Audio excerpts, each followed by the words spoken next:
start with the principles and practices of banking. So legal and regulatory aspects of banking and accounting and finance for banking की जो classes है हम already cover up कर चुके हैं. तो अगर आपने उनकी वीडियोस को अभी तक गो थ्रू नहीं किया है तो जल्दी से जल्दी विजिट कर लीजिए वेबसाइट को iibf.info को, एंड वहां पर जाकर के आप एनरोल कर सकते हैं into the courses related to the JIIB, जहां पर आपको फुल कोर्स वीडियोस मिल जाएंगे. फुल कोर्स वीडियोस के साथ साथ आपको chapter wise previous questions, mock test, mega mock test, PDF notes हमारी एंड्रॉइड एप्लीकेशन के थ्रू मिल जाएंगे, and that would be just more than sufficient for clearing the JIIB exam in the coming 1 month. तो लगभग 1-1.5 महीने में आपका जो JIIB का एग्जाम है that is scheduled now, and further if you want to clear the exam this is the best time, this is the best opportunity so as to clear the exam. क्योंकि अगर आप इस बार JIIB clear करेंगे तभी June attempt में CIB को क्लियर कर पाएंगे. अदरवाइज आपको इंक्रीज्ड सिलेबस के साथ, जो यहां पर एक्सटेंडेड सिलेबस है उसके साथ एग्जाम देना पड़ेगा फ्रॉम द December 2022 अटेम्प्ट्स. तो जल्दी से जल्दी वीडियो के साथ जुड़ जाइए. Kindly please confirm the audio video quality so that we could proceed. And further if you are new to our channel please do subscribe the channel and press the bell notification icon so that you get updated whenever we upload the new video. The full course videos are available at our website iibf.info. You can enroll over there. And further, now the 3 months validity packs are also available, so you can enroll the courses at a very lowest cost. So kindly please confirm the audio video quality so that we could proceed. So the audio video quality over here seems to be working fine. So let us start the session. The first unit over here, it is related to the Indian financial system. It is related to the Indian financial system. तो financial system की जब हम बात करते हैं तो यहाँ पर बहुत सी चीजें आती हैं. Whether it is related to the markets, तो यहाँ पर मार्केट्स भी हैं, यहाँ पर डिफरेंट इंस्टीट्यूशंस भी हैं, डिफरेंट इंस्ट्रूमेंट्स भी हैं, सर्विसेज प्रोवाइड की जाती हैं, डिफरेंट प्रैक्टिसेस हैं, प्रोसीजर्स हैं, रेगुलेटर्स हैं. तो उन सभी चीजों के बारे में हम बात करने वाले हैं कि इंडियन फाइनेंशियल सिस्टम यानी कि IFS जो है वो बनता कैसे है, उसका बेस क्या है, फाउंडेशन क्या है, ठीक है, वर्टिकल्स क्या है, मोस्ट प्रोबेबली हमारे क्या है, वर्टिकल्स क्या है, कि हमारे चीजें क्या क्या हमारे पास अवेलेबल है, क्या क्या इंस्ट्रूमेंट हमारे पास अवेलेबल है, उन सभी चीजों के बारे में हम यहां पर बात करने वाले हैं. And further it is related to the basic objective. तो बेसिक ऑब्जेक्टिव क्या है कि हमने यहां पर किस तरह से फैसिलिटेट करना है टू द इंडिविजुअल, किस तरह से इंडिविजुअल फैसिलिटेट होंगे, गवर्नमेंट किस तरह से फैसिलिटेट होगी, फर्दर किस तरह से सभी बिजनेसेस को चलाया जा सकता है, इन्वेस्टमेंट्स किस तरह से कर सकते हैं, क्या इन्वेस्टमेंट चैनल्स हैं, कहां कहां पैसा लगा सकते हैं, कहां पर मनी सप्लाई है, कहां पर डिमांड है, उन सभी चीजों के बारे में बात करेंगे. Whether it is related to the money market, whether it is related to the capital market और डेप्ट market, forex market, each and everything is covered in the case of the Indian financial system. क्योंकि सब चीजें जो है कहीं ना कहीं इंटर रिलेटेड हो जाती हैं. फाइनेंशियल इंस्टीट्यूशन जो होती है वो बिजनेस ऑर्गेनाइजेशंस होती हैं. What do you mean by financial institutions? Financial institutions जो है दोज आर बिजनेस ऑर्गेनाइजेशंस जो कि मोबिलाइज करते हैं डिपॉजिट्स को. यानी कि ये तो है नहीं ना आप डिपॉजिट को अपने पास रखेंगे. जो ये बैंक्स हैं ये बेसिकली इंटरमीडिएट की तरह एक्ट करते हैं. किस तरह से इंटरमीडिएट की तरह एक्ट करते हैं? You basically place your deposits with them. आप उनके पास अपना डिपॉजिट रखते हैं एंड फर्दर वो इस डिपॉजिट को या तो इन्वेस्टमेंट करते हैं डिफरेंट सेगमेंट में, या फर्दर उसको फर्दर लेंडिंग के पर्पज के लिए इस्तेमाल करते हैं.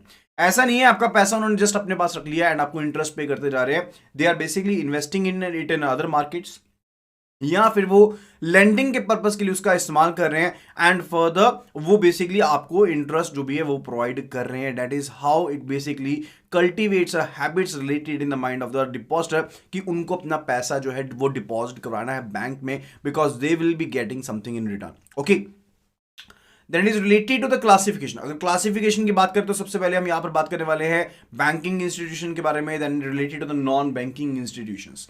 तो बैंकिंग इंस्टीट्यूशंस की जब हम बात करते हैं they basically participate in the economy's payment mechanism transaction services. ठीक है, तो यानी कि इंटरमीडिएट जो हैं वो बेसिकली क्या करते हैं, वो PSS का इस्तेमाल करते हैं, पेमेंट सिस्टम्स का इस्तेमाल करते हैं, जैसे कि चेक हो गए, इंटरनेट बैंकिंग, मोबाइल बैंकिंग, कितनी ही चीज़ों का आज की डेट में कितनी चीज़ें अवेलेबल हैं जिसके तहत आप बेसिकली डील कर सकते हैं, जिसके तहत आप बेसिकली डील कर सकते हैं with the banking system itself, with the financial institution itself. अब ये बैंकिंग इंस्टीट्यूशन बेसिकली आपसे डिपॉजिट लेती है, जैसे मैंने आपको बताया they do accept the deposits from you and further उस डिपॉजिट का इस्तेमाल किया जाता है लेंडिंग पर्पसेस के लिए एंड फर्दर इन्वेस्टमेंट पर्पसेस के लिए. That is mobilise deposits and channelise it into the investment sector and further it is the process banks create credit through a multiplier effect. Now what is the multiplier effect? अब देखिए होता क्या है, ultimately banks में leverage रहता है. Leverage कैसे रहता है कि डिपॉजिटर्स ने यहां पर पैसा जमा करवाया, let us take the case कि 100 करोड़ रुपीस का जो डिपॉजिट था वो यहां पर डिपॉजिटर्स ने जमा करवाया with the bank XYZ, with the bank XYZ 100 crore रुपए का डिपॉजिट जो है वो यहां पर जमा करवा दिया। अब यहां पर बैंक जो है उसने मान लीजिए 100 करोड़ में से 80 करोड़ रुपीस लेंट आउट कर दिया, 80 करोड़ रुपीस की बैंक ने लेंडिंग कर दी। अब यहां पर अल्टीमेटली ये पैसा जाना कहां था, लोगों में जाना था। Let us take the case कि यहां पर डिपॉजिटर्स के पास ही, यानी कि इन लोगों को पैसा मिला, we will denoting it by A B C D and further will be denoting it over here by जो डिपॉजिटर्स हैं उनको ई एफ जी एच से डिनोट कर रहे हैं। एंड मान लीजिए इन लोगों ने ये पैसा इन्हीं को देना था या कोई और जो लोग थे उनको पैसा देना था, अल्टीमेटली उन्होंने पैसा फिर से अपना बैंक में डिपॉजिट करवा दिया।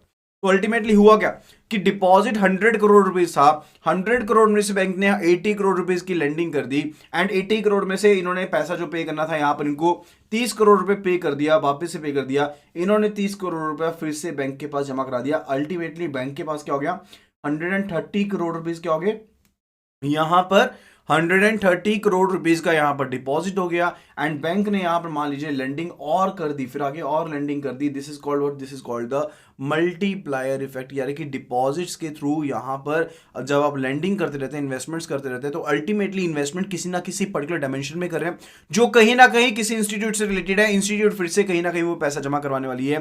That is called the multiplier effect. Then it is related to non banking institutions. देखिए बैंकिंग इंस्टीट्यूशंस तो रहती हैं but non banking institutes are also there, non banking institutes are also there, so they lent out the resources placed at their disposal by the savers. जैसे कि NBFCs हैं, non banking financial companies हैं, वो basically वो भी तो क्या करती हैं, वो भी लेंडिंग का काम करती हैं, इन्वेस्टमेंट का काम करती हैं, यानी कि जो पैसे डिपॉजिटर्स ने उनके पास जमा करवाए हैं वो यहां पर उस पैसे का इस्तेमाल करती हैं लेंडिंग पर्पसेज के लिए। अब डिफरेंसेस क्या होते हैं बैंकिंग इंस्टीट्यूशन के बीच में एंड एनबीएफसी के बीच में, उनके बारे में हम डिटेल में पढ़ेंगे in the coming units. Okay, then it is related to the financial market. So financial markets are centers or arrangements and provides facilities for buying and selling of the financial claims and services. What do you mean by financial market? अब जब normal market की बात करते हैं तो we can do buy basically different products from there. इसी तरह से आप फाइनेंशियल मार्केट में डिफरेंट फाइनेंशियल प्रोडक्ट्स हैं, you can do sell and purchase, you can do sell and purchase. And important function क्या है यहां पर फाइनेंशियल मार्केट का, that is related to the price discovery process. देखिए मार्केट में ना एक चीज बहुत ही ज्यादा कॉमन एंड बहुत ही ज्यादा यहां पर पॉपुलर है, that is demand and supply. That is demand and supply की डिमांड क्या है and further what would be the supply related to that, कि डिमांड क्या है एंड सप्लाई क्या होगी, इसकी बेस पर ही प्राइस का पता चलता है। अब कई बार आप देखते हैं कि मार्केट में एक शेयर है, let us talk about some penny stock, किसी पेनी स्टॉक की बात कर लेते हैं। पेनी स्टॉक यानी कि किसी छोटी कंपनी का स्टॉक की बात कर लेते हैं जो अभी इतनी स्टैब्लिश नहीं है। Let us take the case कि उस कंपनी का जो शेयर था 2 साल पहले 2 रुपए के आसपास था, 2 रुपए के आसपास का शेयर था। कंपनी ने अपने ऑपरेशंस बंद कर दिए हुए हैं, कंपनी ने क्या कर दिया हुआ है, अपने ऑपरेशंस को बंद कर दिया हुआ है, यानी कि कोई भी सेल परचेज नहीं कर रही है कंपनी, बट स्टिल जो कंपनी का प्राइस है वो लगातार बढ़ता जा रहा है and now it is 98 rupees. And ये प्रैक्टिकल लाइफ एग्जांपल है, this is not a like example कि जो मैं ऐसे ही कह रहा हूं, ठीक है। तो 2 रुपए की यहां पर स्टॉक की वैल्यू जो कि कंपनी बंद भी हो चुकी है उसकी वैल्यू 98 रुपीज कैसे हो गई, this is just based upon by the manipulation किस तरह से, यानी कि डिमांड को यहां पर आर्टिफिशियली इंक्रीज किया गया। देखिए अगर तो कंपनी अच्छी होगी वैसे ही उसकी डिमांड मार्केट में रहेगी। जैसे मान लीजिए अगर इन्फोसिस कंपनी है उसके शेयर्स अच्छे हैं तो डेफिनेटली उसकी डिमांड बढ़ेगी। टाटा की कंपनीज हैं उसके शेयर्स अच्छे हैं तो डेफिनेटली उनकी डिमांड बढ़ेगी। जब डिमांड इंक्रीज होती है तो अल्टीमेटली क्या होता है, प्राइस आपका इंक्रीज होता है, क्योंकि जहां पर एक सिंपल सा रूल है, डिमांड ज्यादा हो सप्लाई कम हो प्राइस तो बढ़ता ही बढ़ता है, इन्फ्लेशन तो रहेगा ही रहेगा, ठीक है। सेम चीज यहां पर होती है, लेकिन यहां पर इस टर्म में फाइनेंशियल मार्केट में इसको हम प्राइस मैनिपुलेशन कह देते हैं। This is called price manipulation and also it is a process of the price discovery, also it is a process of the price discovery। इसी तरह से एक प्रोसेस होता है that is a book building process, that is related to what, that is related to the book building process। अब book building process में होता क्या अल्टीमेटली, बुक बिल्डिंग प्रोसेस में क्या होता है, बुक बिल्डिंग प्रोसेस के केस में क्या होता है कि जो प्राइस होता है पर शेयर यूनिट का, जब किसी कंपनी ने आईपीओ निकालना है जब किसी कंपनी ने आईपीओ रोल आउट करना है, यानी कि इनिशियल पब्लिक ऑफर निकालना है, पहली बार अपना शेयर मार्केट में लेकर आ रही है कंपनी, तो उसके केस में एक होता है प्रोस्पेक्टस हमारे पास, नॉर्मल प्रोस्पेक्टस, और एक होता है हमारे पास रेड हेरिंग प्रोस्पेक्टस। अब रेड हेरिंग प्रोस्पेक्टस के केस में आप प्राइस का यूनिट जो होता है वो ऐसा नहीं बताते हैं, उसको ऐसा कंपनी रोल आउट नहीं करती है, कंपनी बुक बिल्डिंग प्रोसेस का कई बार इस्तेमाल करती है। अब बुक बिल्डिंग प्रोसेस के तहत जो क्वालिफाइड इंस्टीट्यूशनल बायर्स हैं, जो क्यूआईबीज हैं, जो इंस्टीट्यूशनल बायर्स हैं, बड़े बड़े बायर्स हैं, बड़े बड़े सौदागर हैं, वो यहां पर इन्वेस्टमेंट करते हैं एंड यहां पर देखा जाता है क्या डिमांड है एंड फर्दर उसके हिसाब से प्राइस बिल्टअप होता है, उसके हिसाब से शेयर का प्राइस बिल्टअप होता है कि कंपनी का जो प्राइस है, शेयर का प्राइस है, वो किस प्राइस पर रोल आउट होगा, कंपनी का जो शेयर है वो किस प्राइस पर रोल आउट होगा। ठीक है, that is also under the price discovery process. Okay, अब यहां पर फाइनेंशियल मार्केट के डिफरेंट डिफरेंट जो आप कह लीजिए प्लेयर्स जो हैं वो कौन कौन से हैं, who are the different players of the financial market, चाहे फाइनेंशियल इंस्टीट्यूशंस हैं, चाहे एजेंट्स हैं, चाहे स्टॉक ब्रोकर्स हैं, डीलर्स हैं, बोरोज हैं, लेंडर्स हैं, सेवर्स हैं, रेगुलेटरी बॉडीज है, सभी के सभी क्या है यहां पर फाइनेंशियल मार्केट में प्लेयर्स हैं, यानी कि जो भी पर्सन कंट्रीब्यूट कर रहे हैं इन द मार्केट, वेदर वो यहां पर ब्रोकर है, वेदर वो डीलर है, वेदर वो बोरोर है, वो सभी क्या हैं प्लेयर्स हैं इन द फाइनेंशियल मार्केट। जो फाइनेंशियल मार्केट में खरीदने बेचने आते जाते हैं, जो मार्केट को बनाए रखे हुए हैं, जो मार्केट के पोटेंशियल को समझते हैं, जो मार्केट के स्टैंडर्ड्स को मेंटेन कर रहे हैं, those are all are the players of the financial market.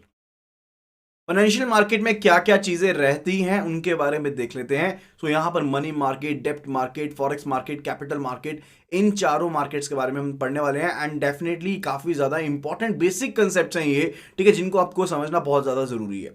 जब मैं मनी मार्केट की बात करता हूं, बेसिकली मैं शॉर्ट टर्म यहां पर बोरोइंग लेंडिंग की बात करता हूं। किसकी बात करता हूं? शॉर्ट टर्म ट्रेडिंग की बात करता हूं, यानी कि एक साल तक की मैच्योरिटी की जो सिक्योरिटीज है वो यहां पर खरीदी बेची जाती हैं। Further it is divided into three parts. तो यहां पर फाइनेंशियल मार्केट में अगर हम डिवीजन करते हैं तो सबसे पहले मेरे पास आती है मनी मार्केट, जो कि शॉर्ट टर्म के लिए है, and further it is divided into three categories, call market, and further notice market, and further the third one it is a term market. तो डिफरेंट इंस्ट्रूमेंट इसमें कौन कौन से हैं? तो पहले इंस्ट्रूमेंट जैसे कमर्शियल पेपर्स हो गए एंड रादर देन जो ट्रेजरी बिल्स हो गए, सर्टिफिकेट ऑफ डिपॉजिट हो गए, रेपो इंस्ट्रूमेंट्स हो गए, कमर्शियल बिल्स हो गए, all are part of money market, सभी मनी मार्केट का ही पार्ट है। Second, it is related to डेप्ट मार्केट, जहां पर हम लॉन्ग टर्म सिक्योरिटीज, जो डेटेड सिक्योरिटीज होती हैं, उनके बारे में हम उनको खरीद बेच करते हैं। That is basic related to the डेप्ट मार्केट, यानी कि है तो ये भी डेप्ट के रिलेटेड ही है, यहां से भी पैसा निकाला जाएगा, लेकिन यहां पर थोड़ा सा लंबे समय के लिए, एक साल से लंबे समय के लिए निकाला जाएगा। The debt market is a debt market where debt instruments are traded, जहां पर जो debt instruments होते हैं उनको ट्रेड किया जाता है। एंड फर्दर जैसे कि गवर्नमेंट सिक्योरिटीज हैं, जो कि लंबे समय की सिक्योरिटीज है, उनको यहां पर ट्रेड किया जाता है। एंड फर्दर जब हम डेप्ट लेते हैं ना, जैसे हमने बैंक से लोन लिया, तो बैंक को हम एक इंटरेस्ट पे करते हैं, यानी कि बैंक को एक फिक्स्ड इंटरेस्ट पे करेंगे या फ्लोटिंग इंटरेस्ट पे करेंगे। उसी तरह से जो डेप्ट इंस्ट्रूमेंट्स होते हैं उनके ऊपर भी आप एक फिक्स्ड इंटरेस्ट जो है वो यहां पर पे करते हैं। Then it is related to the third one, it is related to the forex market. अब फॉरेक्स मार्केट किससे रिलेटेड है?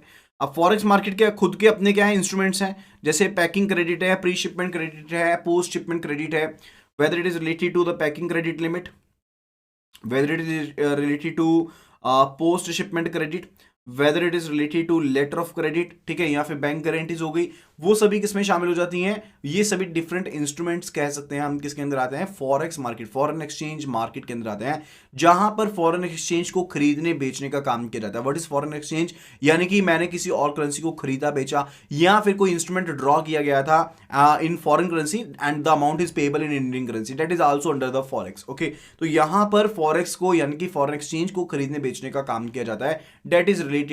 The fourth one, it is related to the capital market.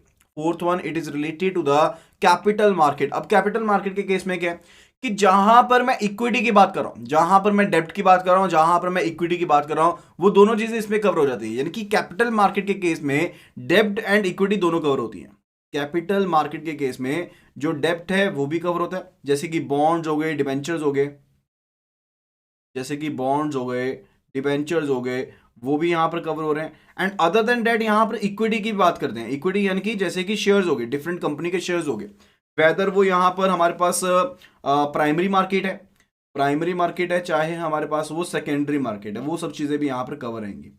And further यहाँ पर primary market secondary market जो है वो यहाँ पर एग्जिस्ट करती है, वो यहाँ पर डेप्ट मार्केट में भी एग्जिस्ट करती है, मनी मार्केट में भी एग्जिस्ट करती है, एंड फर्दर कैपिटल मार्केट में भी हमारे पास primary market secondary market exist करती है, ठीक है। एंड फॉरेक्स के केस में भी ये एग्जिस्ट करती है जब हम बात करते हैं फ्यूचर्स के बारे में, ऑप्शंस के बारे में, जब फ्यूचर्स के बारे में ऑप्शंस के बारे में बात करते हैं। अब फ्यूचर्स ऑप्शंस क्या होते हैं वो फर्दर हम पढ़ेंगे, ठीक है। लेकिन अभी आप बेसिक सा एक आइडिया ले लीजिए, मैं आपको बेसिक सा ऐसा आइडिया बताता हूं। जो मनी मार्केट है मैंने आपको बताया, इसमें 3 हमारे पास मेन कैटेगरीज हैं, जैसे कि कॉल मार्केट है, एंड फर्दर आपके पास नोटिस मार्केट है, टर्म मार्केट है, ओके। अगर तो आपने एक दिन तक की जो सिक्योरिटीज है उनको खरीदना बेचना है तो वो आएगा कॉल मार्केट में आएगा। अगर 2 से 14 दिन तक खरीदना बेचना है तो वो किस में आएगा, नोटिस में आएगा। अगर 1 साल से कम तक के आपने परचेज करनी है, खरीदनी बेचनी है 1 साल तक की, तो वो आएंगे आपकी टर्म मार्केट में आएंगी, ठीक है। डेप्ट मार्केट में मैंने आपको बताया कि इसमें गवर्नमेंट आपके जो सिक्योरिटीज हैं, बॉन्ड्स हैं, उनको खरीदने बेचने की आपको बात करते हैं, and that is for long term period, that is for long term period. Foreign exchange के केस में हम यहाँ पर जो फॉरेन एक्सचेंज के डिफरेंट इंस्ट्रूमेंट्स हैं, whether it is related to packing credit limit, whether it is related to post shipment credit और letter of credit, bank guarantee हो गया, जो फ्यूचर्स ऑप्शंस हो गए, वो सभी यहाँ पर किसका पार्ट बनते हैं, फॉरेक्स मार्केट का पार्ट बनते हैं। इसके अलावा जो कैपिटल मार्केट है, कैपिटल मार्केट में भी देखिए फ्यूचर ऑप्शंस जो है वो कैपिटल मार्केट में भी होते हैं, वो इक्विटी में भी पार्ट बन सकते हैं, एंड फर्दर इसी तरह से हमारे पास डेप्ट इंस्ट्रूमेंट्स भी होते हैं। वी आर हैविंग द डेप्ट इंस्ट्रूमेंट्स टू, जिसमें बॉन्ड्स रहते हैं, डिबेंचर्स रहते हैं। अब बॉन्ड्स के केस में यहाँ पर एक डिबेंचर्स के केस में क्या रहता है, एक फिक्स्ड इंटरेस्ट जो होता है वो पे होता है। फर्दर इनकी कैटेगरीज होती है, सिक्योर्ड बॉन्ड्स, अनसिक्योर्ड बॉन्ड्स, ठीक है, इस तरह से रह सकते हैं। एंड फर्दर इक्विटी रहती है, इक्विटी के केस में भी आपके पास शेयर्स रहते हैं, इसमें आपके पास इक्विटी शेयर्स रहते हैं या फिर नॉन वोटिंग शेयर्स रहते हैं। तो डिफरेंट टाइप की ये इनकी बायफिकेशंस है, ऐसा नहीं है एक छोटी मोटी मार्केट्स है, इटसेल्फ ये पूरा का पूरा एक कह सकते हैं एक समुंदर है, ठीक है। तो यहां पर आपके पास यहां पर जो बेसिक सी चीज समझने वाली है, that is first of all related to capital market के केस में जो डेप्ट इंस्ट्रूमेंट्स हैं एंड फर्दर इक्विटी शेयर्स हैं, दोनों ही शामिल रहते हैं। एंड जब मैं इक्विटी की बात करता हूं, basically talking about what I am basically talking about the shares of the different companies over there, ठीक है, जो कि लिस्टेड हैं स्टॉक एक्सचेंज के ऊपर, या फिर अनलिस्टेड कंपनीज है जो कि अपने ग्रे मार्केट में शेयर्स को खरीदती बेचती हैं, वो भी इसमें शामिल रहती हैं। Is that clear? Okay, then let us have a look at the main components of the financial system. Main components of the financial system, तो मेन कंपोनेंट क्या है? पहली चीज तो है central banking authority. Central banking authority कौन है? बैंकों का कर्ता धर्ता एक ही है, that is a reserve bank of India, that is a supervisor regulator, ठीक है। तो central banking authority is a reserve bank of India. And capital market regulator कौन है? Capital market regulator is a Securities Exchange Board of India, that is SEBI. तो capital market regulator is SEBI and the central banking authority is Reserve Bank of India. Insurance and pension regulators हैं, सो IRDA जो है वो insurance companies को regulate करता है, and pension funds को कौन रेगुलेट करता है? PFRDA रेगुलेट करता है। Is that clear? So these are the main components of the financial systems. And अगर हम फाइनेंशियल मार्केट की टर्मिनोलॉजीज के बारे में बात करते हैं, मार्केट जो हम यहाँ पर फाइनेंशियल मार्केट की टर्मिनोलॉजीज के बारे में बात करते हैं, so first of all it is related to the ASBA. ASBA is application supported by the block amount. Application supported by the block amount. अब जैसे मान लीजिए कंपनी XYZ की हम बात करते हैं, कंपनी XYZ यहाँ पर पहली बार अपना जो शेयर है वो यहाँ पर मार्केट में रोल आउट करना चाहती है, एंड उसके केस में वो कौन सी मार्केट में जाएगी? The company will roll out it share in the primary market. तो कंपनी जो है प्राइमरी मार्केट में अपना शेयर जो है उसे रोल आउट करेगी, एंड फर्दर अब प्राइमरी मार्केट में यहां पर रोल आउट करेगी, यानी कि कंपनी डायरेक्टली सेल कर रही है, यानी कि IPO के थ्रू है, इनिशियल पब्लिक ऑफर है, जिसके थ्रू ये शेयर जो है वो यहां पर निकाले जा रहे हैं। अब यहां पर मान लीजिए इन्वेस्टर्स ने अपना पैसा इन्वेस्ट करना है rather than paying the amount, क्योंकि यहां पर जो कैपिटल होती है ना वो अलग अलग होती हैं। जैसे मैं आपको एक आइडिया सा देता हूं, जो मैक्सिमम कैपिटल यहां पर कंपनी दे सकती है, that is prescribed, that is basically as per the memorandum of association. वो कंपनी के जो इंपॉर्टेंट डॉक्यूमेंट्स होते हैं, जैसे MOA है, मेमोरेंडम ऑफ एसोसिएशन है, वहां पर मैक्सिमम कैपिटल का क्लोज रहता है कि किसी भी समय पर कंपनी मैक्सिमम टू मैक्सिमम कितनी कैपिटल यहां पर पब्लिक से उठा सकती है उसके बारे में, ठीक है। तो यहां पर let us take the case कि ये जो अमाउंट है that is 20,000 crore, that is mention to be 20,000 crore, जो मैक्सिमम अमाउंट कंपनी किसी भी समय पर पब्लिक से उठा सकती है उसके बारे में, ठीक है। That is said to be what? That is said to be the authorised capital, उसको हम ऑथराइज्ड कैपिटल कहते हैं। अब इस ऑथराइज्ड कैपिटल में से कंपनी ने सोचा है कि वो 5,000 करोड़ का आईपीओ लेकर आएगी। कंपनी ने क्या सोचा है कि वो 5,000 करोड़ का आईपीओ लेकर आएगी। तो उसने इश्यूड कैपिटल सोची है कि वो कितना करेगी, इशू कितना कैपिटल करेगी, 5,000 करोड़ पे वो इशू करेगी कैपिटल। Is that clear? एक होगी ऑथराइज कैपिटल यानी कि मैक्सिमम कैपिटल जो कि यहां पर कंपनी उठा सकती है मार्केट से, and second one it is the issued capital जो यहां पर कंपनी जो है अभी इशू करेगी, ठीक है, इस टाइम के लिए इशू करना चाहती है। अब यहां पर कंपनी क्या करती है, एप्लीकेशंस मंगवाती है, यानी कि जो भी यहां पर कह लीजिए इंटरेस्टेड जो पार्टिसिपेंट्स हैं, जो पार्टिसिपेट करना चाहते हैं under the investment services over here, तो वो यहां पर क्या करेंगे, वो यहां पर इन्वेस्टमेंट करेंगे। उसके लिए वो एप्लीकेशंस देंगे, इन्वेस्टर्स जो हैं वो एप्लीकेशंस देंगे, एंड साथ में उनको पैसा जमा करवाना पड़ता है। जैसे मान लीजिए अब इन्वेस्टर 1 जो है वो यहां पर 100 शेयर्स में इन्वेस्टमेंट करना चाहता है। Let us take the case कि यहां पर फेस वैल्यू जो शेयर की है दैट इज 100 रुपीज, तो यहां पर 100 इंटू 100 के हिसाब से वो 10,000 रुपीज वो जमा करवाएगा। अब क्योंकि अभी इसको अलॉटमेंट तो हुई नहीं है, तो यहां पर ये पूरा का पूरा पैसा अभी जमा करवाने की इसको जरूरत नहीं है। ये जस्ट एक एप्लीकेशन दे देगा, अपने बैंक में। तो एप्लीकेंट क्या करेगा, अपने बैंक में सिर्फ एप्लीकेशन दे देगा, एंड इसके बैंक में 10,000 रुपीज इसके बैंक में क्या हो जाएंगे, ब्लॉक हो जाएंगे। यानी कि ये 10,000 पे वो निकलवा नहीं पाएगा, एंड कंपनी के नाम में ये ब्लॉक हो जाएंगे। इन केस अगर इसको अलॉटमेंट हो जाती है, क्योंकि जरूरी नहीं होता कि कंपनी के शेयर आपको अलॉट होंगे अगर आपने अप्लाई किया। कंपनी ने अगर 5,000 करोड़ रुपए के शेयर निकालने थे, एंड सब्सक्रिप्शन जो है यानी कि लोगों ने अप्लाई कर दिया 10,000 करोड़ के या 15,000 करोड़ के शेयर अप्लाई कर दिए, उसके केस में आपको यहां पर शेयर जो है वो अलॉट नहीं भी हुए अगर, ठीक है, तो उसके केस में आपका पैसा जो ब्लॉक हुआ था वो वापस हो जाएगा, वो अनब्लॉक हो जाएगा। लेकिन अगर आपको शेयर अलॉट हो गए तो 10,000 आपके अकाउंट से डेबिट हो जाएगा एंड वो कंपनी के अकाउंट में चला जाएगा। Is that clear? And company का वो पेड अप कैपिटल का पार्ट बन जाएगा। Is that clear? That is related to what? That is related to ASBA. That is application supported by the block amount initiative is to make more convenient for the retail investors. अब ये कौन है? ये retail investors हैं जो retail कर रहे हैं, जो यानी कि डायरेक्टली मार्केट में इन्वेस्ट करना चाहते हैं, प्राइमरी मार्केट में इन्वेस्ट करना चाहते हैं with the funds above ₹1 lakh. अब आज की डेट में अगर देखें तो ASBA जो है सिर्फ और सिर्फ क्या 1 लाख के ऊपर अलाउड है। वो आप कितने भी अमाउंट का कर सकते हैं, वो 12,000 का भी हो सकता है, वो 14,000 का भी हो सकता है। That is now flexible enough. वो क्या है? फ्लेक्सिबल है। ओके,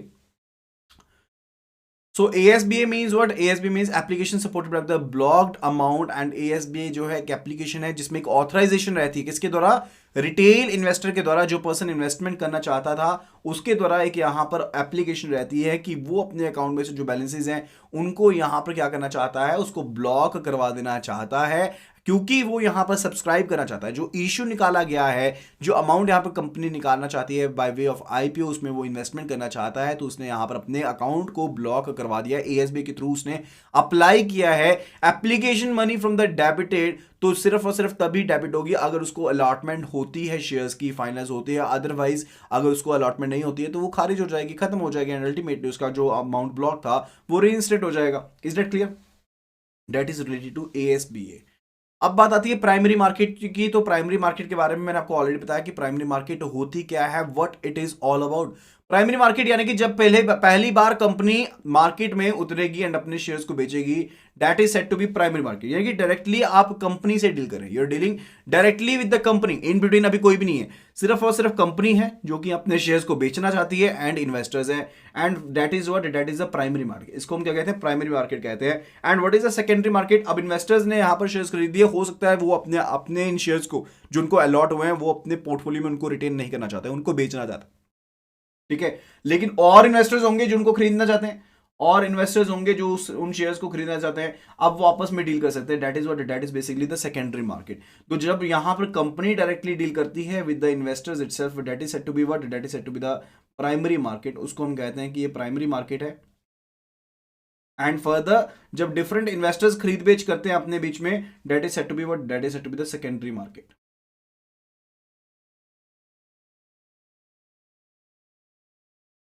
तो उसे सेकेंडरी मार्केट कहते हैं। Is that clear? Okay,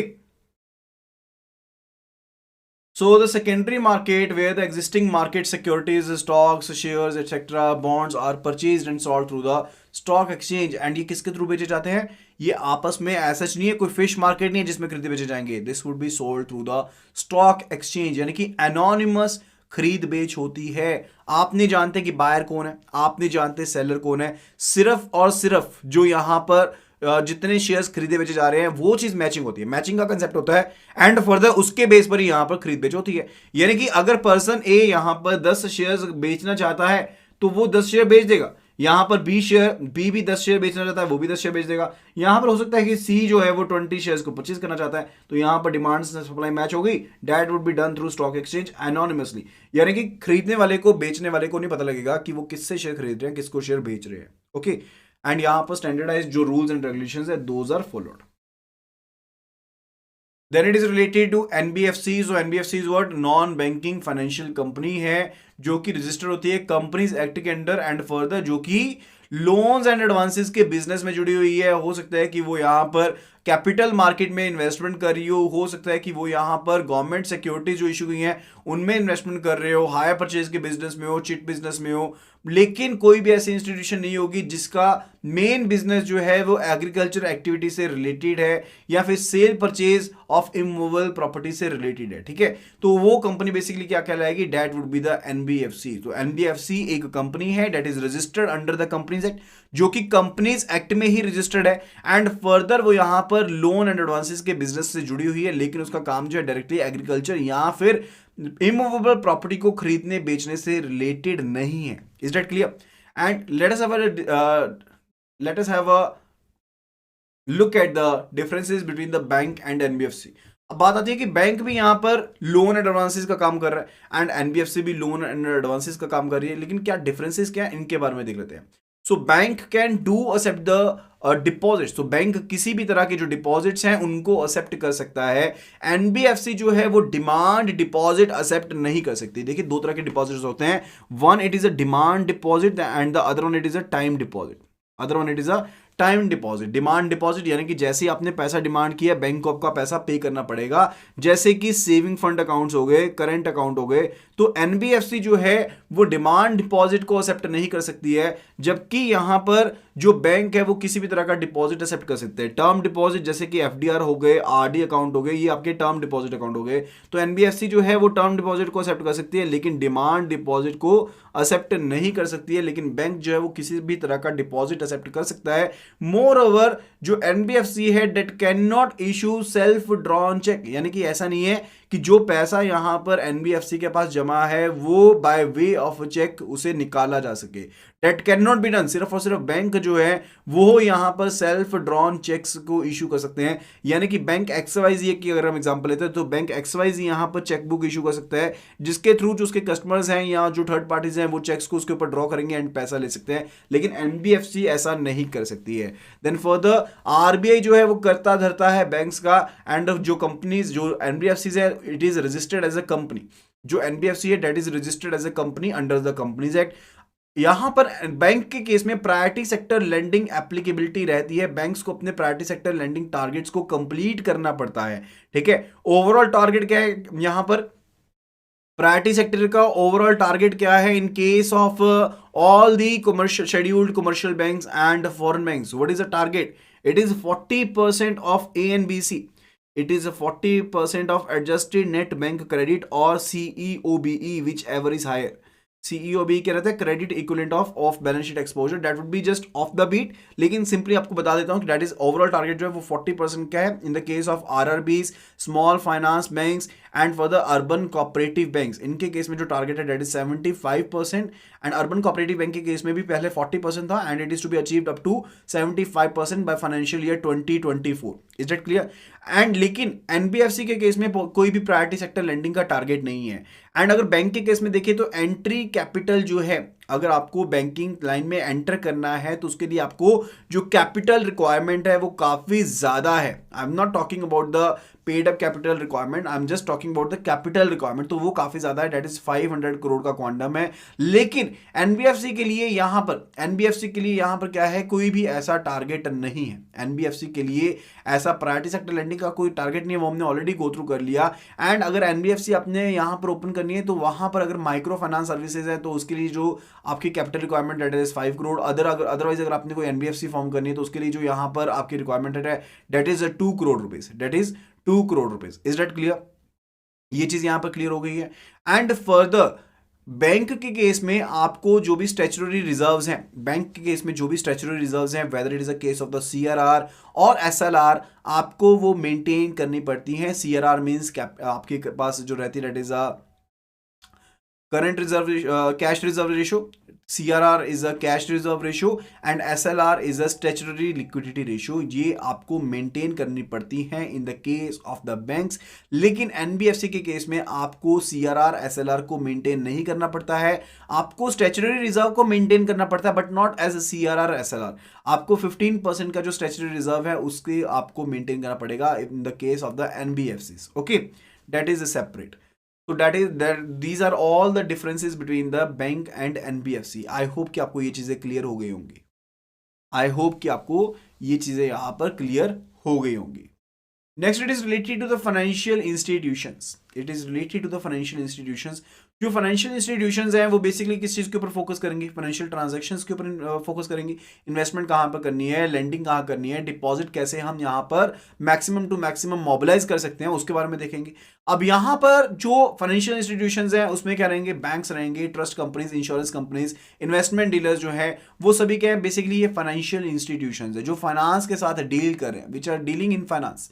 Okay, everything from deposits, depositing money to taking out loans and exchange currencies are done through the financial institutions।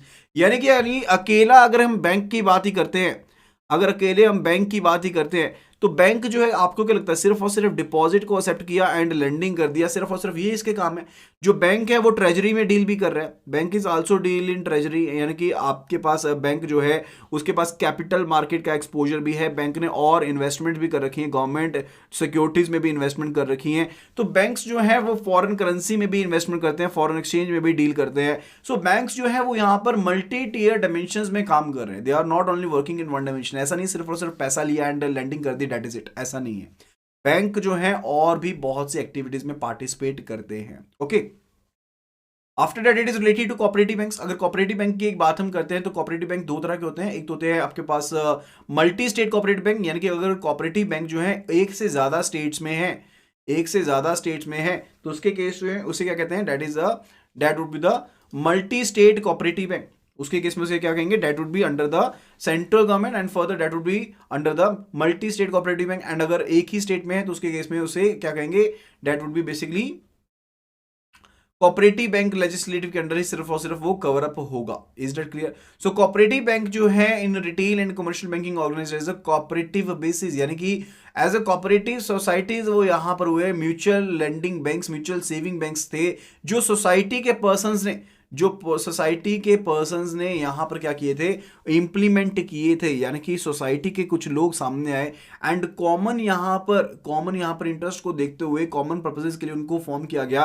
But then those were registered as bank purposes. वो फिर क्या हो गए? Bank purposes के base में उनको यहाँ पर रजिस्टर कर लिया गया।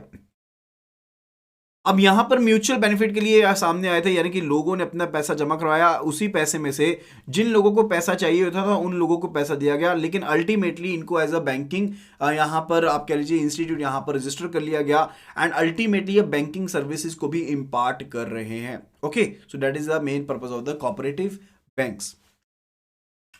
Then it is related to stock exchange. तो स्टॉक एक्सचेंज जो है एक स्टैंडर्डाइज्ड मार्केट है जहां पर खरीद बेच कर सकते हैं हम बॉन्ड्स की, सिक्योरिटीज की, शेयर्स की, ठीक है, उनकी हम यहां पर खरीद बेच कर सकते हैं।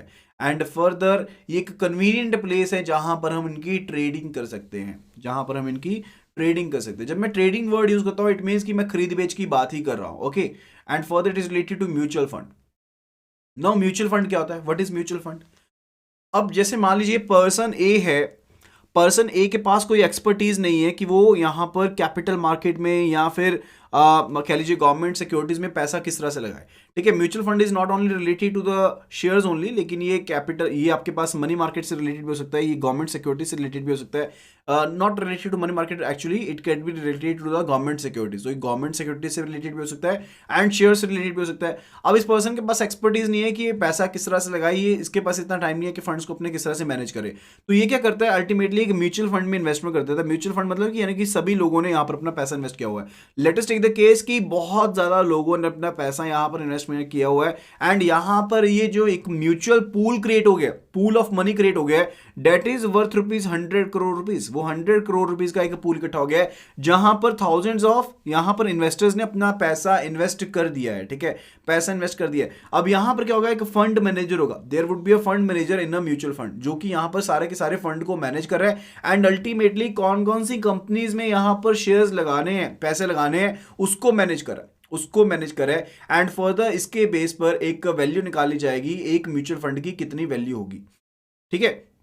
यानी कि मेरे पास 100 करोड़ के म्यूचुअल फंड है, एंड म्यूचुअल फंड के यूनिट्स कितने हैं, एंड म्यूचुअल फंड के यूनिट्स कितने हैं, वो यहां पर डिसाइड कर ली जाएंगे, एंड एक फंड मैनेजर होगा जो कि यहां पर शेयर्स में इन्वेस्टमेंट करता जाएगा, and further he has the expertise to deal in the share market, जो यार कैपिटल मार्केट है या फिर जो गवर्नमेंट रेटेड सिक्योरिटीज हैं, उनमें इन्वेस्ट करने के लिए इनके पास क्या है, एक्सपर्टीज है, and ultimately he can do well in that particular field, क्योंकि उसके पास यहां पर प्रॉपर नॉलेज है जिसके थ्रू वो इन्वेस्टमेंट कर रहे हैं। Is that clear?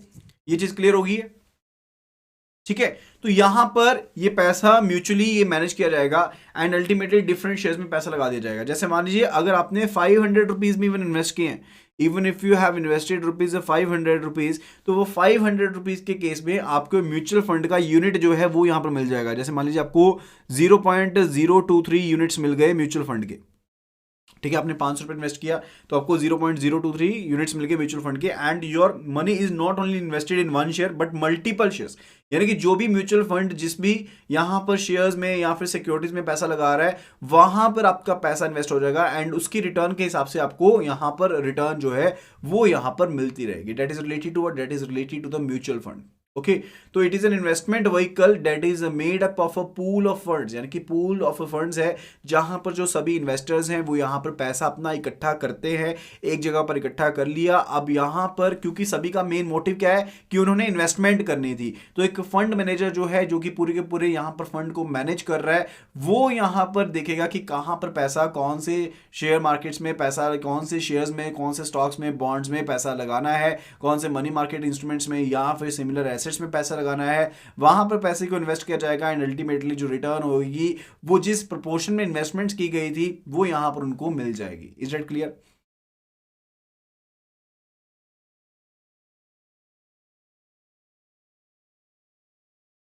Then after that it is related to the depository. अब डिपॉजिटरी क्या होती है?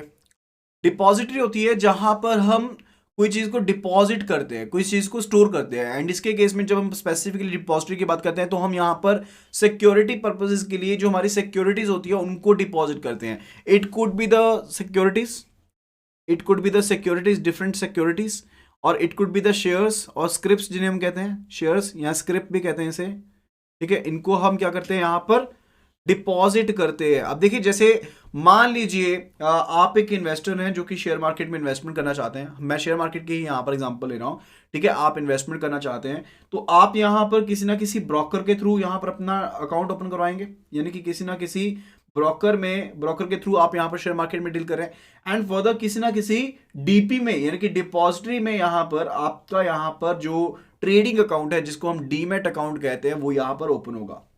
डीमैट का मतलब क्या रहता है? Demat is dematerialised account, and ultimately आप यहां पर डीपी के थ्रू यहां पर स्टॉक एक्सचेंज से जुड़े हुए हैं। अब यहां पर आपके जो शेयर्स हैं वो यहां पर कहां पर रहते हैं, वो कहां पर रहते हैं stored? These are all stored over here in DP. तो अगर आपका ब्रोकर भाग भी जाता है तो आपके शेयर्स खत्म नहीं होते हैं। एक चीज को ध्यान रखिएगा, अगर आपका ब्रोकर भाग भी जाता है तो आपके शेयर्स खत्म नहीं होते हैं, वो आपके फिर भी किसी यहां पर डीपी में पड़े रहेंगे, यानी कि आपके पास डिपॉजिटरी में पड़े रहेंगे।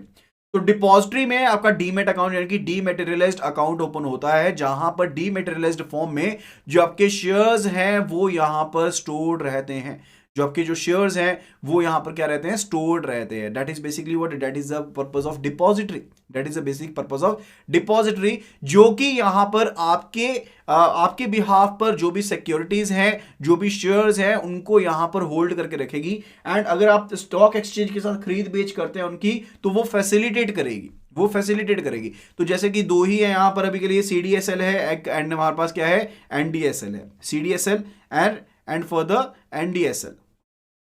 ओके, सीडीएसएल क्या है? This is central depository services limited.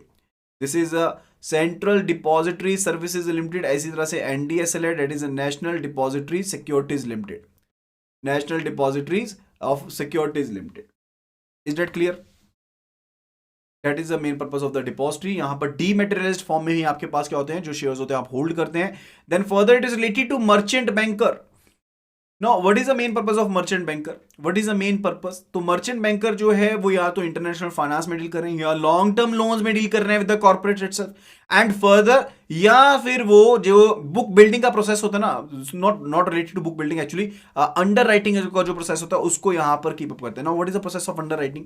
अब मैंने आपको बताया कि यहाँ पर कंपनी ने जब यहाँ पर आईपीओ निकालना है, कंपनी ने जब यहाँ पर आईपीओ निकालना है, इनिशियल पब्लिक ऑफर निकालना है, तो कंपनी ने यहाँ पर पहली बार अपना जो शेयर है वो इशू करना है। कंपनी ने क्या करना है, यहां पर पहली बार अपना शेयर इशू करना है, एंड कंपनी को भी प्राइस नहीं पता, कंपनी को अभी प्राइस नहीं पता, तो वो यहां पर बुक बिल्डिंग प्रोसेस के थ्रू उसने प्राइस अपना फाइंड आउट कर लिया, बुक बिल्डिंग के थ्रू उसने अपना प्राइस फाइंड आउट कर लिया। अब यहां पर कंपनी ने, जैसे कि हमने पहला एग्जांपल ये था कि कंपनी ने यहां पर आईपीओ निकाला, कितने अमाउंट का, 5000 करोड़ का अमाउंट निकाला, एंड इन्वेस्टर्स यहां पर क्या करेंगे, इन्वेस्टमेंट करेंगे। इन्वेस्टर्स अपनी एप्लीकेशंस को जमा करवाएंगे यहां पर थ्रू द ASBA यहां पर अपने एप्लीकेशंस को जमा करवाएंगे। एंड यहां पर सेबी का एक सिंपल सा रूल है, क्या रूल है कि अगर 90% ऑफ द शेयर्स जो आईपीओ में निकाले गए हैं, अगर वो सब्सक्राइब हुए, 90% ऑफ द शेयर्स जो यहां पर निकाले गए हैं आईपीओ के थ्रू, अगर वो सब्सक्राइब हुए तभी आपका आईपीओ रोल आउट होगा, अदरवाइज वो इशू कैंसिल हो जाएगा। अदरवाइज जो इशू है वो यहां पर क्या हो जाएगा, कैंसिल हो जाएगा। अगर तो यहां पर 90% ऑफ द शेयर्स यानी कि 5000 करोड़ में से 4500 करोड़ की अगर सब्सक्रिप्शन हो गई, अगर 5000 करोड़ में से 4500 करोड़ जो है उसकी सब्सक्रिप्शन हो गई, फिर तो आपका शेयर रोल आउट हो जाएगा, अदरवाइज नहीं होगा। Let us take the case कि XYZ कंपनी जिसने 5000 करोड़ का आईपीओ निकाला, इसकी जो यहां पर शेयर रोल, यहां पर सब्सक्रिप्शन हुई, जो यहां पर सब्सक्रिप्शन हुई वो यहां पर क्या हुई, वो हुई 87% की, 3% lesser than that of the 90%। तो यहां पर XYZ बैंक ने मर्चेंट बैंक ABC से पहले ही यहां पर टाइप कर रखा था कि अगर हमारे पास एक इवेंट हुआ जिसमें हमारी सब्सक्रिप्शन जो है वो 85% से 90% में हुई, तो आप यहां पर इन शेयर्स को सब्सक्राइब कर लेना, तो ABC बैंक ने यहां पर इन शेयर्स को क्या कर लिया, जो 3% शेयर्स थे वो इसने सब्सक्राइब कर लिए। Is that clear? इस प्रोसेस को हम क्या कहते हैं, that is called under writing process. ये ठीक है, यहां पर रोल आउट नहीं होना था अदरवाइज, तो यहां पर जो डिफरेंस अमाउंट यहां पर रिक्वायर्ड था वो यहां पर क्या कर लिया, ABC बैंक ने सब्सक्राइब कर लिया यहां पर। ठीक है, that would be basically related to what service, that would be related to underwriting services. तो यहां पर मर्चेंट बैंक इस तरह की सर्विसेज जो रहते हैं वो प्रोवाइड करता है जहां पर मोटा मुनाफा हो, एंड फर्दर जो रेगुलर बैंकिंग सर्विसेज होती है ना वो इनके द्वारा प्रोवाइड नहीं की जाती, यानी कि जो मर्चेंट बैंकिंग सर्विसेज प्रोवाइड कर रहा है वो रेगुलर बैंकिंग सर्विसेज जो है वो प्रोवाइड नहीं करेगा। Is that clear?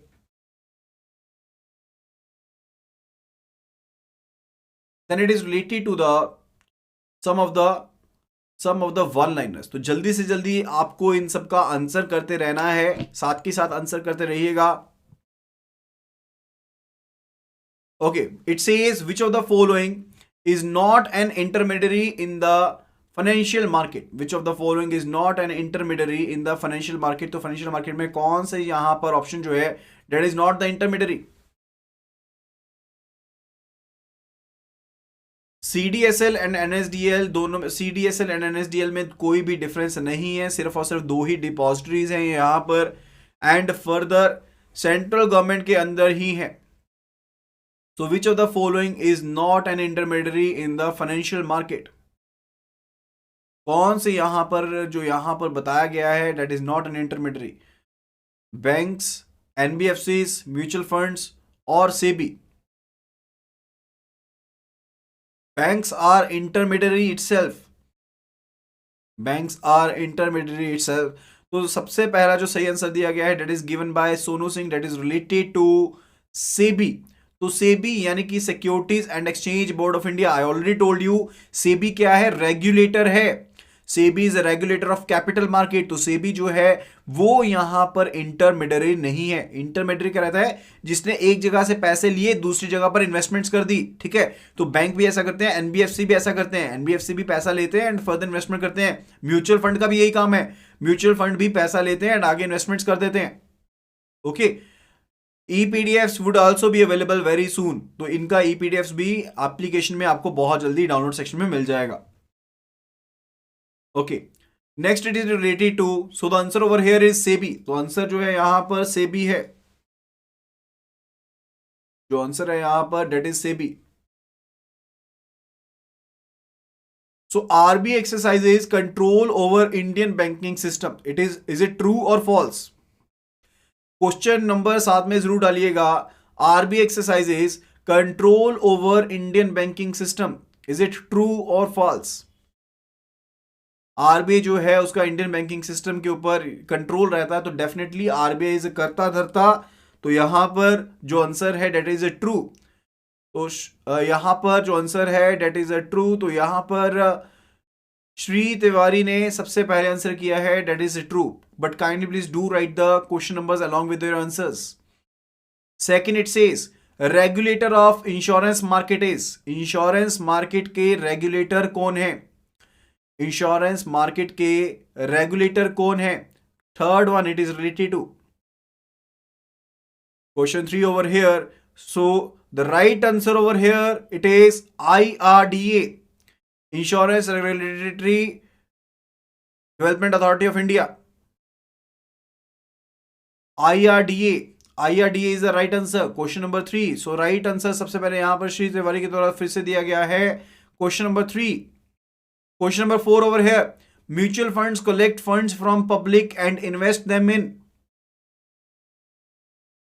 Mutual funds जो हैं those collect the funds from public. वो पब्लिक से फंड्स को कलेक्ट करते हैं and further invest them in. And further वहां पर कहां पर इन्वेस्ट करते हैं? इन फंड्स को कहां पर इन्वेस्ट किया जाता है? These funds are invested into financial markets. Financial markets में यहां पर इन्वेस्ट किया जाता है. Question number 4 over here and question number 5 over here. So primary dealers help in creating a market for government securities.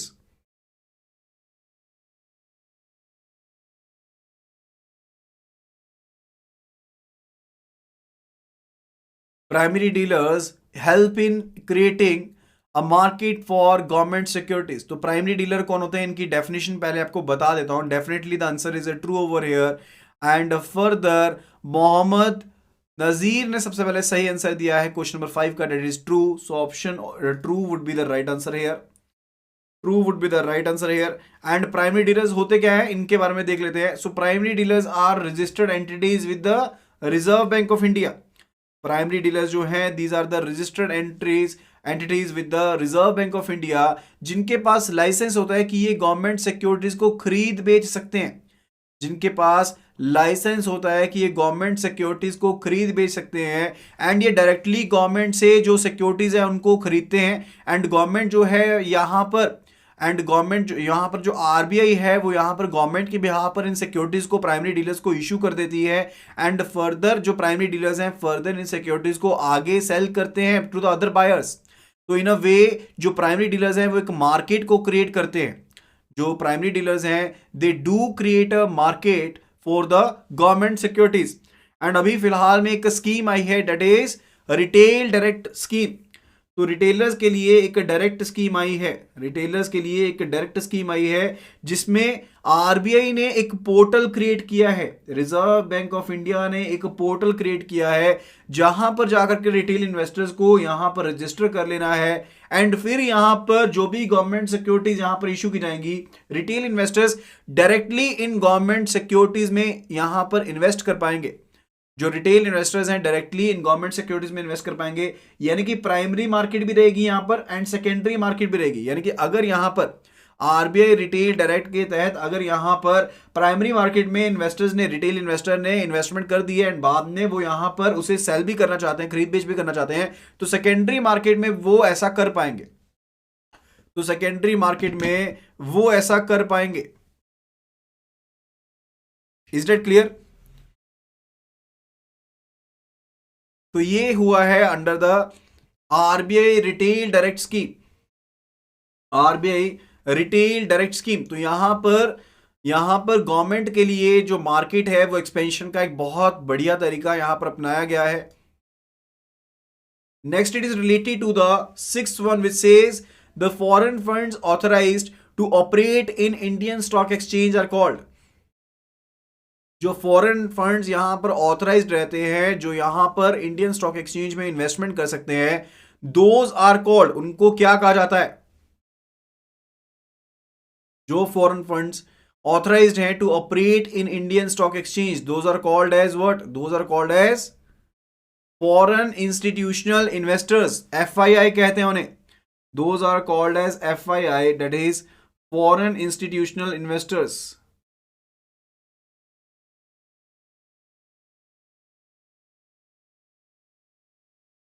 Foreign institutional investors, यानी कि जैसे कि मान लीजिए यूएसए में कोई कंपनी है, यूएसए में कोई कंपनी है XYZ विच वांट्स टू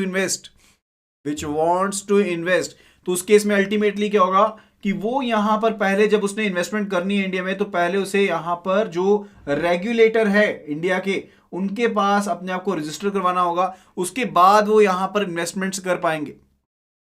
ठीक है. So that is why those are termed as foreign institutional investors. Those are termed as the foreign institutional investors. So FII is investor और investment fund. तो ये investor भी हो सकते हैं, यानी कि कोई इंडिविजुअल इन्वेस्टर भी हो सकता है, या कोई इन्वेस्टमेंट फंड भी हो सकता है, जिसका मेन पर्पस क्या है कि इंडियन इकोनॉमी में, इंडियन जो फाइनेंशियल सिस्टम है, मार्केट है, उसमें इन्वेस्टमेंट करनी है. ये भी डायरेक्ट पर्पस हो सकता है यहां पर. ओके. एंड फर्दर जिस पर्पस के लिए वो इन्वेस्टमेंट करना चाहते हैं, वो यहां पर हो सकता है कि वो अपनी सिक्योरिटी, अपने आप को हेज करने के लिए, सेफगार्ड करने के लिए इन्वेस्टमेंट करना चाहते हैं, या फिर हो सकता है कि वो फाइनेंशियल मार्केट में, इंश्योरेंस कंपनी में, पेंशन फंड्स में, या फिर म्यूचुअल फंड्स में इन्वेस्टमेंट करना चाहते हैं. तो there could be different purposes जिनके लिए वो उनको यहां पर ऑथराइज किया जा सकता है by the SEBI. Seventh one, it is related to capital market deals with equity and debt markets. जो capital market है that deals with the equity and the debt markets, true or false? Kindly please do answer at the earliest. जो capital market है वो equity and debt market दोनों के साथ deal करती है, true or false? तो as I already told you कि कैपिटल मार्केट जो है उसके केस में जो आप शेयर्स हैं उनके साथ, यानी कि इक्विटी के साथ तो डील करते हैं, एंड साइड बाय साइड आप यहां पर बॉन्ड्स, डिबेंचर्स के साथ भी डील करते हैं, तो वो इक्विटी एंड डेब्ट मार्केट दोनों के साथ डील करती है. तो that is true. So question number 7 over here, the right answer is true, and Shri Tiwari ने यहां पर सबसे पहले आंसर किया है related to that. Next question it says non bank financial companies raise funds from. जो नॉन बैंकिंग फाइनेंशियल कंपनीज हैं, they raise funds from, वो कहां से फंड्स को रेज करते हैं?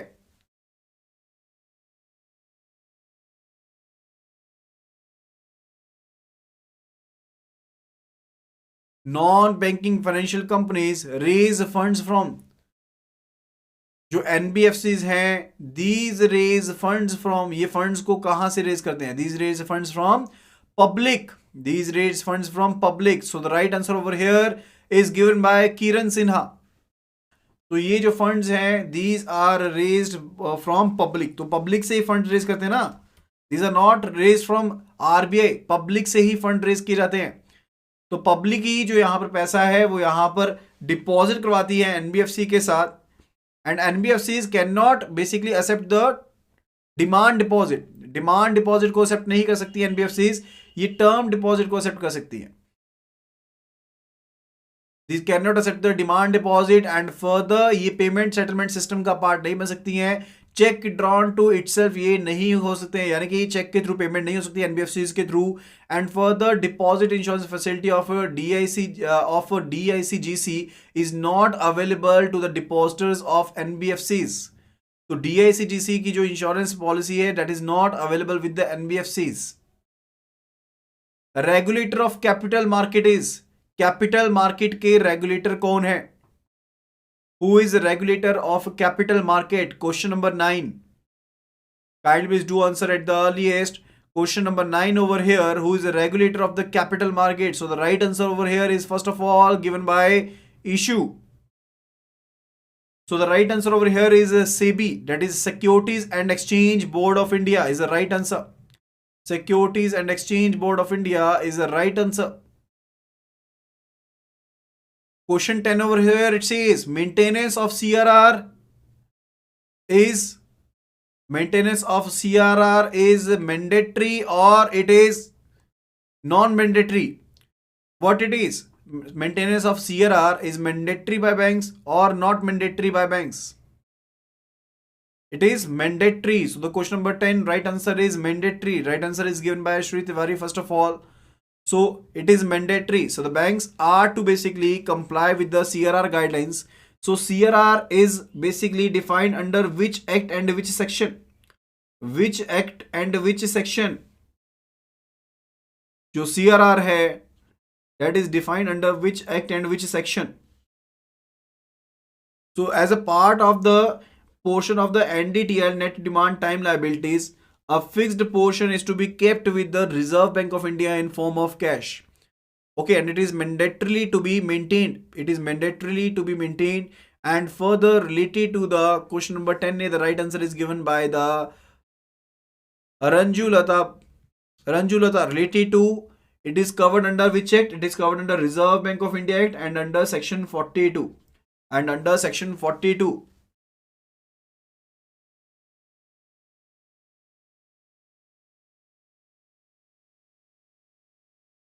Next, it is related to the question number 11. Regulator of money market is?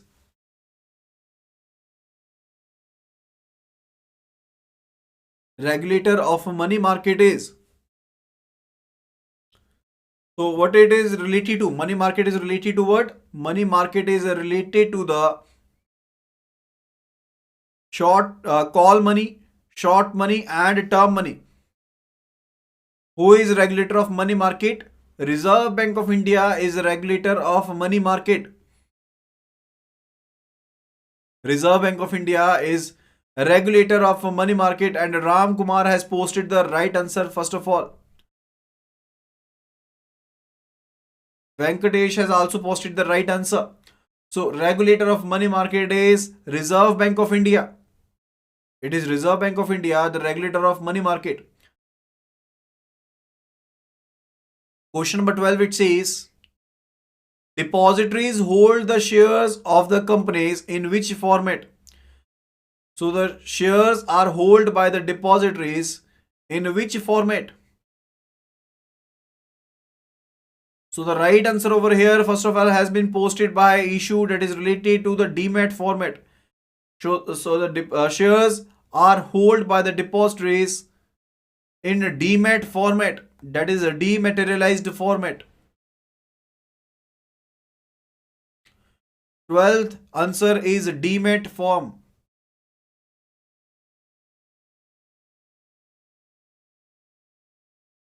13th, it says government debt is managed by public sector banks. True or false? Government debt is managed by public sector banks. Government debt is managed by public sector banks. True or false?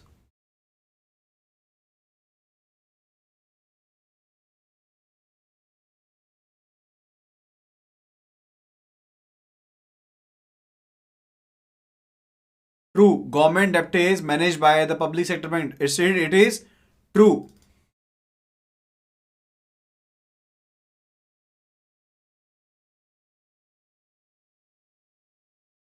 Next it says stock exchanges deal with bulk deposits of the banking system.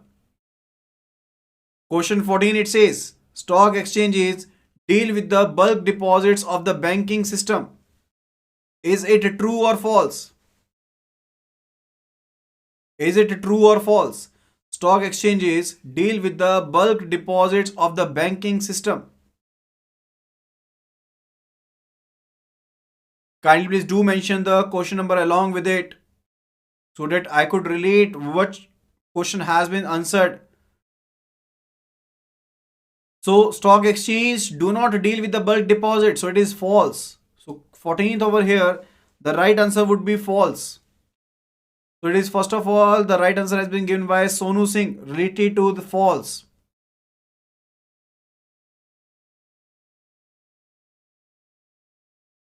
to maintain the financial stability and monetary stability is the responsibility of. So who is having the responsibility so as to maintain the financial stability and monetary stability? So as to maintain the financial stability and monetary stability, who is responsible? It is the responsibility of the Reserve Bank of India. It is the responsibility of the Reserve Bank of India. So right answer has been given by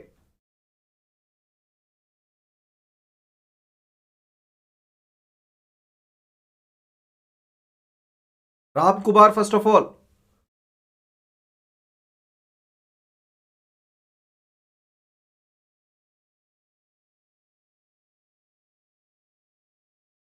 So right answer over here is RBI.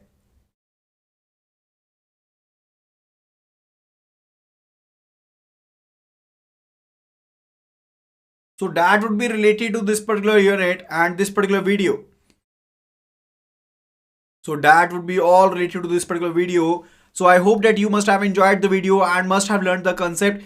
Today this was a short video, but from tomorrow onwards we'll be having full 1.5 hour lecture. So kindly please do rate this video, and further we are having a giveaway going on right now. We are having a giveaway going on right now for legal and regulatory aspects of banking. So do visit our channel. जल्दी से जल्दी हमारा channel visit कर लीजिए, and वहां पर जो कल की डेट में legal and regulatory aspects of banking का वीडियो है उसको गो थ्रू कर लीजिए. उसमें जो क्वेश्चंस पूछे गए हैं उनको आंसर कर दीजिए, एंड जो फॉर्मेट आपको कहा गया है उस फॉर्मेट में आंसर कर दीजिए. You will be winning a free test series for LRAB. And further, the full course videos are available at our website iibf.info, where you can enroll the full course videos over here visiting the website. And further, यहाँ पर जो महा discount है अभी available है, जहां पर आपको 75% ऑफ का जो ऑफ है वो तो फ्लैट ऑफ मिलता ही मिलता है, and over and above you will be getting 20% of applying the coupon code LS Pro. यानी कि टोटल जो आपको डिस्काउंट मिलता है सभी पैक्स के ऊपर, डेट इज 80%.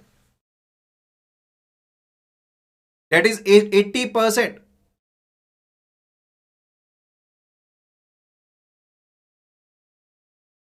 तो जल्दी से जल्दी एनरोल कर लीजिए. And if you want to join us on my WhatsApp group, kindly please do WhatsApp us writing JAIB and WhatsApp it to the number 83609 44207. We will be adding you to the appropriate group. If you're facing an issue related to the login, kindly please do WhatsApp us the issue and your registered email ID, writing it at the same number. WhatsApp at the same number 83609 44207, writing your issue and registered email ID. The team will get back to you by 10 a.m. So that would be all related to this particular video. Thank you so much, and see you again in the next video tomorrow at the same time, 6 a.m. in the morning.